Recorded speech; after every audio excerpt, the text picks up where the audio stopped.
بدشگونی لینا یہ بہت سارے معاشروں میں اور تہذیبوں میں مروج تھا اور اب بھی مروج ہے، لیکن اسلام نے اس کی نفی کی ہے۔ بدشگونی کیا ہے؟ کسی دن کو، کسی جگہ کو، کسی شخص کو منحوس خیال کرنا۔ بعض لوگ جانوروں کے بولنے سے بدشگونی لیتے ہیں کہ الو بول پڑا ہے تو یہ کام ہم نے نہیں کرنا، بلی نے راستہ کاٹ دیا ہے تو یہ کام ہم نے نہیں کرنا۔ اسی طرح بعض اشخاص کو منحوس خیال کیا جاتا ہے کہ بعض لوگ منحوس ہیں۔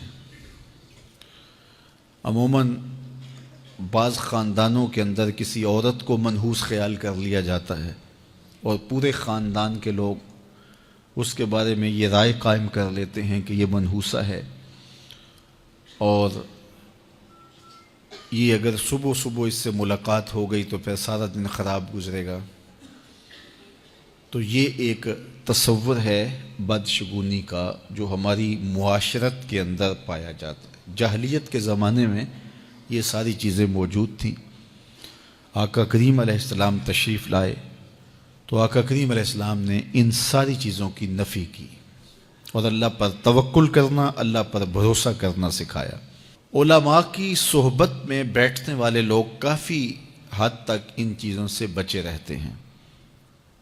عام لوگوں کی زندگیوں کے اندر یہ چیزیں موجود ہوتی ہیں۔ جاہل پیروں، ملنگوں اور یہ بنگیوں چرسیوں کے پاس بیٹھنے والے لوگوں کے اندر تو کوٹ کوٹ کے یہ ہندوانہ چیزیں رچی بسی ہوتی ہیں۔ اس لیے ہمیں شریعت بیضاء کے مطابق ہی اپنی زندگی گزارنی چاہیے اور اپنے نظریات شریعت سے ہی لینے چاہیے۔ اہل علم کی صحبت میں بیٹھنے سے نور ملتا ہے اور حقیقی رستہ نصیب ہوتا ہے۔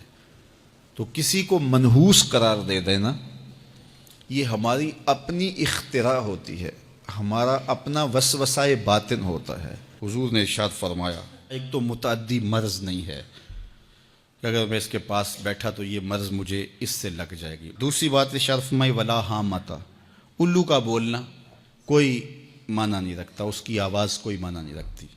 تیسری بات فرمائی اور نہ ہی ستاروں کی کوئی تاثیر ہے کہ فلاں ستارے کا یہ اثر ہے۔ اقبال کہتا ہے یہ ستارے میری قسمت پر کیسے اثر انداز ہوں گے جو خود افلاک میں زار و زبوں گھوم رہے ہیں۔ وہ بعض کہتے ہیں ہاتھ کی لکیریں کام کرتی ہیں، جی یہ تیری ہاتھ میں فلاں چیز کی لکیر ہی نہیں ہے، فلاں کی لکیر ہی۔ وہ بیٹھے ہوتے ہیں نا فٹ پاتھ کے اوپر، پروفیسر بابا جو قسمت کا حال بتاتے ہیں اور 10 روپے لیتے ہیں، تو وہ بتا رہے ہوتے ہیں تیری قسمت میں یہ ہے، تیری قسمت میں یہ ہے، تیری قسمت میں یہ ہے۔ وہ کسی نے کہا قسمت تو ان کی بھی ہوتی ہے جن کے ہاتھ بھی نہیں ہوتے۔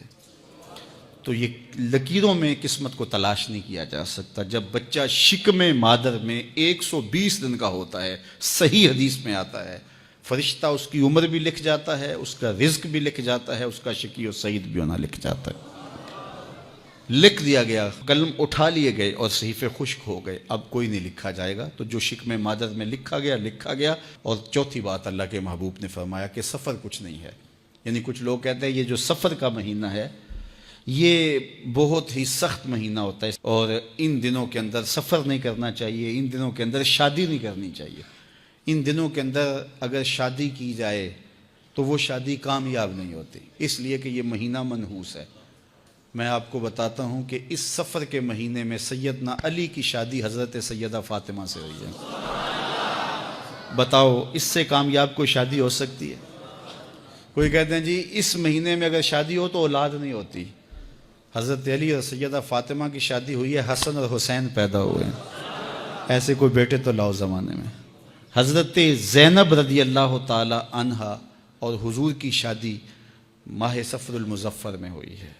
اس لیے ہمارے علماء اس کو خالی سفر کا مہینہ بولنے کے بجائے صفر الخیر یا صفر المظفر کے نام سے پکارتے ہیں، یعنی کامیابی کا مہینہ، خیر کا مہینہ۔ تو یہ محض لوگوں کی اختراعات ہیں۔ تو جس طرح باقی مہینوں میں شادی کرنے میں کوئی حرج نہیں، تو سفر کے مہینے میں بھی شادی کرنے میں کوئی حرج نہیں، آقا کریم نے فرمایا یہ بدشگونی لینا یہ شرک ہے، اللہ کے توکل کے منافی بات ہے۔ اس لیے جاہل لوگوں کا کام ہے کہ لوگوں کو اوہام میں وسوسوں میں مبتلا رکھیں، ضعیف الاعتقادی قائم رہے تاکہ کچھ لوگوں کا کام چلتا رہے، لیکن اللہ کے محبوب جو دین لے کر آئے اس میں اس کو علامت شرک بتایا گیا۔ یہ جو بدشگونی ہے یہ فرمایا تمہارے اندر کا وسوسہ ہے، اور جب کوئی بندہ اندر سے ضعیف الاعتقاد ہوتا ہے تو پھر یہ چیزیں اسے پیش آتی رہتی ہیں، اس کو یہ سمجھتا ہے ہاں اسی وجہ سے ہو رہا ہے۔